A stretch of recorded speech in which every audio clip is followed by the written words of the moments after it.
The last time this happened was in 1989 between Laurent Fignon and Greg LeMond. Pogačar is producing one of the time trials of all time.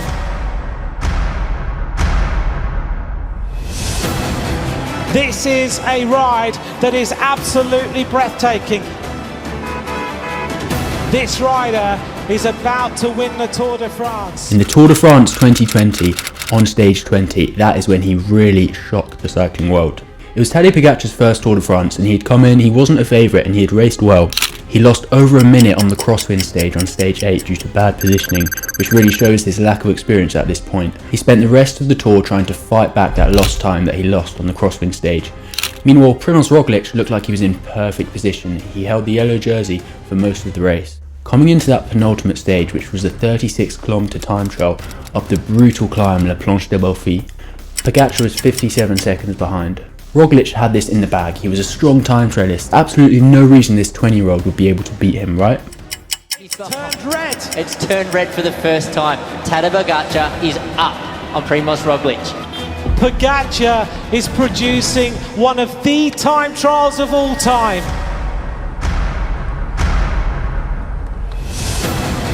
This is a ride that is absolutely breathtaking. This rider is about to win the Tour de France. Pogacar sprints his way over the top of this climb. He's given this the absolute fury of a man who wanted the yellow jersey. Pogacar reaches the finish line now, and now he can wait and see if he wins the Tour de France. It was the biggest upset ever in cycling history. Pogacar put in 2 minutes on Roglič on that stage and put in one of the greatest performances ever. He took the yellow jersey on stage 20, coming out of absolutely nowhere. Nobody saw this coming, and that is how he won his first ever Tour de France. That TT won him the yellow jersey and shocked everybody, most of all Primož Roglič, who would never get another chance to win the Tour. But next year he came back stronger. For the Tour de France 2021 he wasn't an outsider, he was there to dominate, and that is exactly what he did from the start. Stage 8 was a hard 150km mountain stage, and that is where he made his first big move. He attacked with around a quarter of the stage left to go. Jonas Vingegaard was immediately dropped after his attack. Carapaz held his wheel for a moment before dropping off, and from there Pogacar just did some insane numbers, putting everybody under pressure, building a 3-minute gap to the line. And although he didn't win the stage, he only came 4th. It was one of the most dominant stages for GC in the modern era. He put in 3 minutes on his rivals. It was a bit of a shame really, because he dominated the Tour from so early on. For the next 2 weeks there wasn't too much of a close GC battle. The Vuelta a España 2019 was Tadej Pogacar's first ever Grand Tour. He was only 20 years of age and didn't have any big pro wins to his name. It was his first season with the Team UAE Team Emirates. But for his first ever Grand Tour, he took 3 stage victories. Not bad at all considering it was his first one. He was against Primož Roglič and he finished 3rd on GC. This was really the first time he made a name for himself in the cycling world, and it's crazy to think that was already 6 years ago. Next, in the Tour of Flanders. His Tour of Flanders victory consisted of a brutal battle between him, Mathieu van der Poel and Wout van Aert, both riders who are around 10 kilos heavier than him. But Poggy attacked constantly on the climbs, on the cobbled climbs, putting them under a lot of pressure. Van Aert dropped earlier, then Pogacar dropped Van der Poel on one of the steep cobbled climbs nearing the end of the race, and Van der Poel tried to chase back on the flat.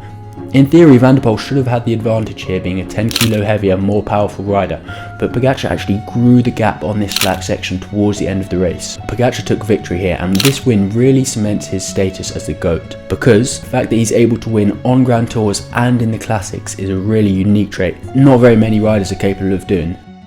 Now in the Giro 2024, Pogacar won stage after stage after stage. It was like he was playing on easy mode. Pogacar just had no competition. He won in the mountains, he won in the time trials, and by the end of the race, he had a 9-minute and 56-second gap. That is the biggest winning margin at the Giro since 1965. Not to mention he won 6 stages as well. But let's be honest, at the 2024 Giro, the level of competition wasn't that high, and it was the 2024 Tour de France where he faced a new challenge. Jonas Vingegaard, who had beat him in the past 2 editions, in the 2023 and the 2022 Tour de France. Now could Pogacar get his revenge this year?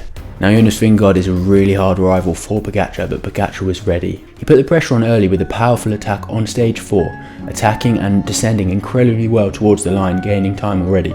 And here he goes, the tornado strikes and Vingegaard immediately Pogačar found himself in the yellow jersey ahead of Jonas Vingegaard. But his gap wasn't that big and Vingegaard had still put pressure on him at multiple times in the race. But then came stage 15. On the Plateau de Bay, Pogačar put in a record climbing performance. The best climbing performance of all time. Armstrong, Pantani, Merckx, better than all of them. He pushed 6.98 watts per kilo for 39 minutes and 50 seconds. Jonas Vingegaard also put in an incredible climbing performance, one of the all-time bests, but because Pogačar was that strong, he put in over a minute on Vingegaard, really securing and cementing his spot as number one on the GC. Pogačar defended for the next few days, and he was chilling really.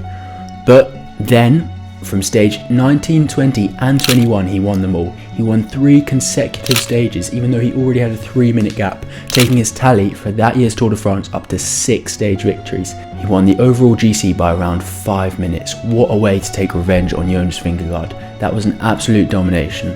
Coming into 2025, can Jonas Vingegaard improve again and put more pressure on Pogačar? And will Pogačar be able to maintain that level of performance? Comment down below what you think. Now, of all of Pogačar's most insane performances, the most recent was the World Championships in Zurich. The guy attacked with 100 kilometers to go. Absolutely flown now on this climb, on the climb of Wittichen. He looks around, here comes the counter-attacks. Pogačar has decided with 100 kilometers to go, it's time to explode the World Championships. But how insane is that? 100k to go, that's unheard of. He attacked from the peloton with 100k to go and bridged the gap to the breakaway. Then, once he reached the breakaway, he attacked them as well, and by 50k to go, he was solo. Now he had Mathieu van der Poel, Remco Evenepoel, all the best riders in the world, the whole Belgium team, the whole Dutch team chasing him down, and he just held them off. They couldn't catch him. Now, to be honest, they probably could have worked a bit better. They were attacking each other, they were slowing each other down, whereas Pogačar was just focused on holding a high pace.